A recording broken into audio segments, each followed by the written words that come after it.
Olá, bem-vindos e bem-vindas ao Concurseja. Hoje o nosso papo é sobre um conceito assim, chave no direito constitucional, sabe? O poder constituinte. Isso mesmo, fundamental para entender a base de tudo, né? Exato. Aquela força que, tipo, cria ou até modifica a nossa lei maior, a Constituição. Uhum. A gente vai tentar aqui descomplicar o poder constituinte originário e também o derivado, e mostrar por que entender isso é tão importante para sacar a nossa Constituição, o de 88, né? Sem dúvida.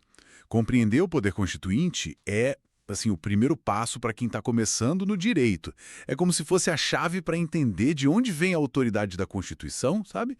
E como ela pode mudar, ou não. Entendi. Perfeito. Então vamos lá. Vamos começar pela origem de tudo, né? O poder constituinte originário, PCO.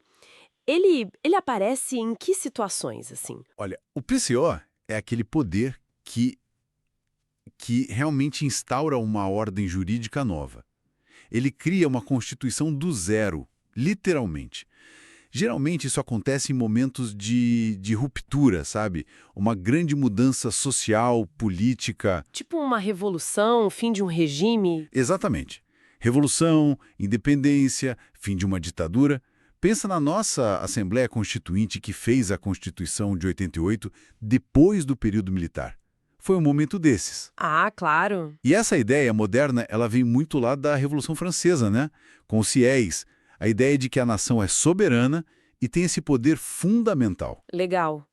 E quais são as características marcantes desse poder tão básico?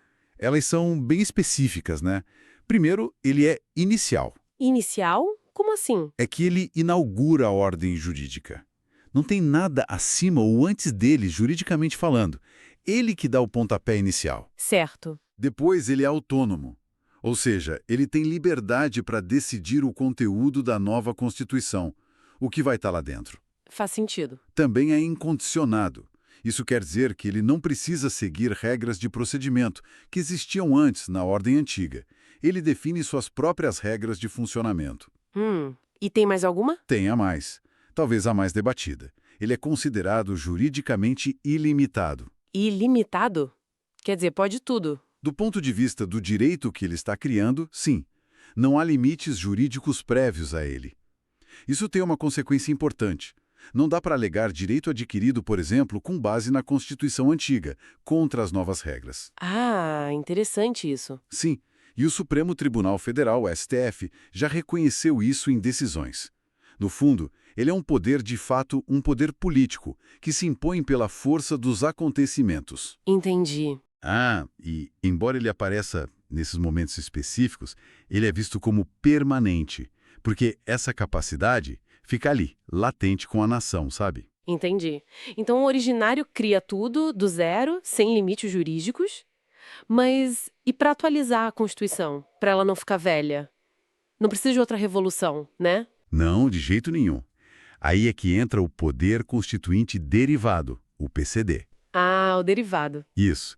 Ele não cria uma ordem nova, ele atua na Constituição que já existe, Para fazer o quê, exatamente? para fazer alterações, reformas ou para organizar certos aspectos dela.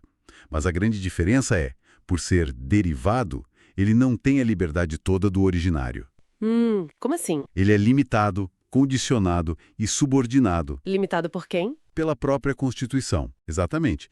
As regras para ele agir estão definidas lá na Constituição, que foi criada pelo poder originário. Ele joga dentro das regras do jogo já estabelecido. Entendi. E como que esse poder derivado, como ele funciona na prática? Quais são os tipos? Basicamente, a gente pode falar de três tipos principais. O mais comum, que a gente vê bastante, é o poder reformador. Reformador, para fazer as emendas. Isso, perfeito. Ele altera a Constituição através das emendas constitucionais. O artigo 60 da nossa Constituição detalha isso. E não é simples não, precisa de um processo bem rigoroso, né? Aprovação por 3/5 dos deputados e senadores em 2 votações em cada casa do Congresso. É feito para ser difícil mesmo. Para dar estabilidade, imagino. Exato. Aí teve também o poder revisor. Esse foi o mais específico. Revisor. A própria Constituição, lá no ADCT, nas disposições transitórias, previu uma revisão geral depois de 5 anos da promulgação. Isso aconteceu lá em 1993. Ah, lembro disso. Foi uma revisão mais ampla, né? Era a ideia, sim.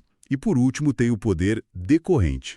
Decorrente, esse é novo para mim. É um poder típico de federações, como o Brasil.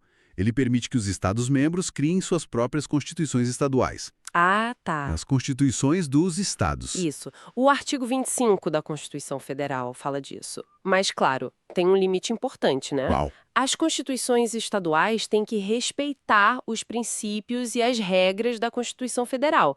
Elas não podem ir contra, sabe? Tem que se encaixar na moldura federal. Entendi. Faz todo sentido a hierarquia. Agora, você falou que o poder derivado é limitado. Essa parte dos limites parece crucial, né? Crucial. É a garantia de que a Constituição não vai ser desfigurada por qualquer maioria de momento. Então ele não pode sair mudando tudo. Quais são esses limites? Exato. Não pode. Existem limites de vários tipos. Primeiro, os limites formais. Formais, tipo o procedimento. Isso. As regras do jogo para aprovar uma emenda. O quórum que eu mencionei de 3/5, a votação em 2 turnos, quem pode propor a emenda, tudo está lá no artigo 60. Se não seguir o rito, a emenda é inválida. Ok. Procedimento. Que mais? Existem os limites circunstanciais. Circunstanciais. Depende da situação do país. Exatamente. A Constituição proíbe que se aprovem emendas durante períodos de crise institucional grave, como intervenção federal, estado de defesa ou estado de sítio. A ideia é proteger a Constituição em momentos de anormalidade. Está lá no artigo 60, parágrafo 1º. Para evitar que se aproveitem da crise para mudar algo essencial, né? Perfeito. E aí chegamos nos limites talvez mais famosos e importantes. Os limites materiais. As chamadas? Cláusulas pétreas. Ah, sim. As cláusulas pétreas. Aquilo que não pode ser tocado de jeito nenhum, né? Exatamente. São o núcleo duro, o coração da Constituição, que o poder originário quis proteger de forma especial contra mudanças futuras. E quais são elas? Estão listadas no artigo 60, parágrafo 4º. Basicamente, não se pode aprovar emenda que tente abolir a forma federativa de Estado. Ou seja, o Brasil não pode deixar de ser uma federação por emenda. Isso. Também não pode abolir o voto direto, secreto, universal e periódico. A base da nossa democracia representativa. Exato. Nem a separação dos poderes. Executivo, legislativo e judiciário independentes e harmônicos. Outro pilar. E, por fim, os direitos e garantias individuais. Uau! Essa é ampla. Muito ampla. Protege aquele conjunto essencial de direitos fundamentais. E olha que interessante, o STF já decidiu, numa ação importante, a ADI 815, que não é só a emenda já aprovada que é proibida. Ah, é? Sim, nem mesmo a proposta de emenda que tenha essa intenção que tenda a abolir uma cláusula pétrea pode sequer ser discutida e votada no Congresso. A proteção é bem forte. Nossa, entendi. É uma proteção bem robusta mesmo. Então, juntando tudo isso, poder originário, derivado, reformador, revisor, decorrente, limites formais, circunstanciais, materiais, cláusulas pétreas, por que dominar esses conceitos todos é tão relevante para quem está começando a estudar direito? Qual a conexão disso com o dia a dia jurídico? Olha, isso é a base de quase tudo no direito constitucional. Entender isso explica, por exemplo, porque a nossa Constituição é chamada de rígida. Rígida, porque é difícil de mudar, né? Por causa daquele processo do artigo 60. Exatamente. Isso dá estabilidade para o sistema. Explica também a ideia de supremacia da Constituição. Ela está no topo de tudo. Isso. Todas as outras leis, atos normativos, têm que estar de acordo com ela. E daí deriva a necessidade do controle de constitucionalidade. Aquela verificação se uma lei comum não está contra a Constituição? Perfeito.